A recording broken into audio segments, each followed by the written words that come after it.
nikiwaambia jambo mjue tuna taarifa. Wala msiruhusu kuletewa mada nyepesi.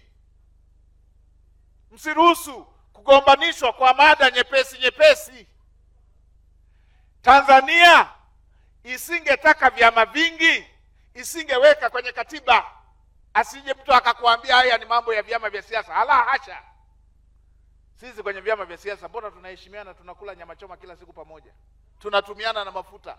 Leo bwana nina mkutano huku nirushie wese na tunarushiana na mafuta. Niliwahi kuambia hata siku moja nikiwa Mbeya kule, nikamwambia ninyi vijana wenzangu mnaoambiwa kuna mizozo ya vyama vya siasa mnapotezwa. Sisi wenzenu tukishamaliza uchaguzi, ninyi huku mnapigana, sisi tukienda tu pale tunamaliza kuapa, tukishamaliza kuapa tunaulizia nyama choma iko wapi. Ninyi huku mnapigana. Wala msipelekwe kwenye mada nyepesi kwamba kuna matatizo ya vyama vya siasa. La hasha.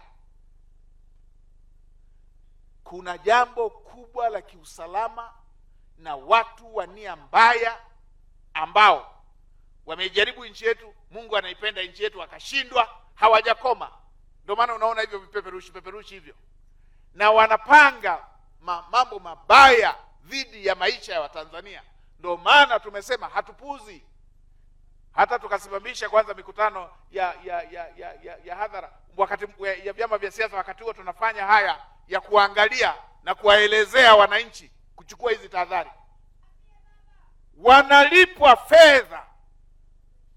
Wanalipwa fedha kwa kuwatumikisha vijana wa Tanzania. Wao ndio wanatajirika.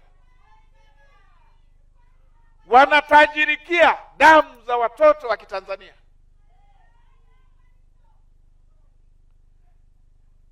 Imetokea ile mwaka jana walirundikwa wengine katika nchi mojawapo, wengine si nchi gani, wametawanywa katika baadhi ya nchi.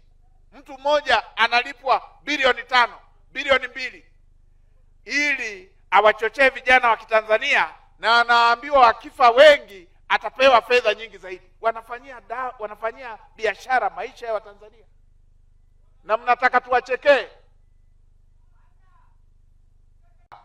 Yale yaliyoahidiwa kwenye ilani ya uchaguzi na yale yaliyoahidiwa kwenye dira yetu ya maendeleo na yale ambayo aliahidi yeye mwenyewe, yote yanakwenda kutekelezwa.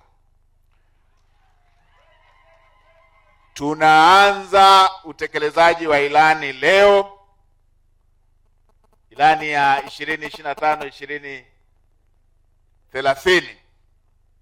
Tunaanza utekelezaji wa bajeti leo ya mwaka 2026 2027, na tunaanza utekelezaji wa dira mpya 2050 leo.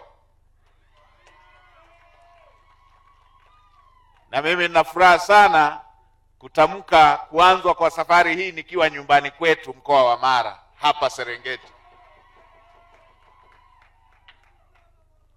Na kama alivyosema mkuu wa mkoa, kama kiongozi wa shughuli za serikali, na natoa tamko hili nikiwa nyumbani hapa, basi na mimi nitakuwa sehemu ya wabunge wenu wa mkoa wa Mara na wabunge wenu wa Serengeti katika kusukuma maendeleo ya Serengeti na maendeleo ya mkoa wa Mara na maendeleo ya Tanzania.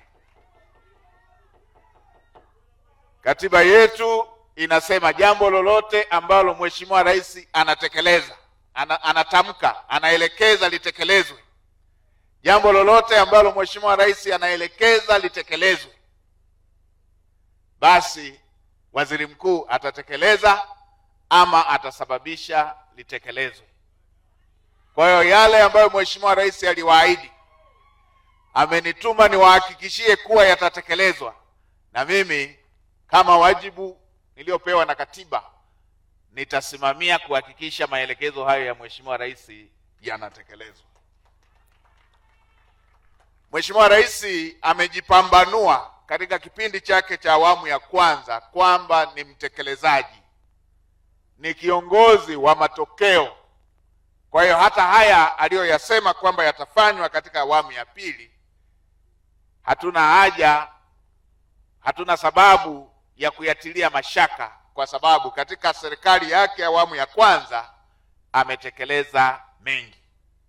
Nitawaambia, nimepita kukagua mradi wa jengo la utawala wa halmashauri pale Serengeti. Sio wilaya mpya sana, ni wilaya ambayo ilikuwepo, lakini tunatambua kwamba walikuwa na jengo la utawala ambalo wameegesha. Majengo ya aina hiyo ambayo Mheshimiwa Rais ameyajenga ndani ya kipindi cha takriban miaka 4 mpaka 5 ni zaidi ya majengo 150.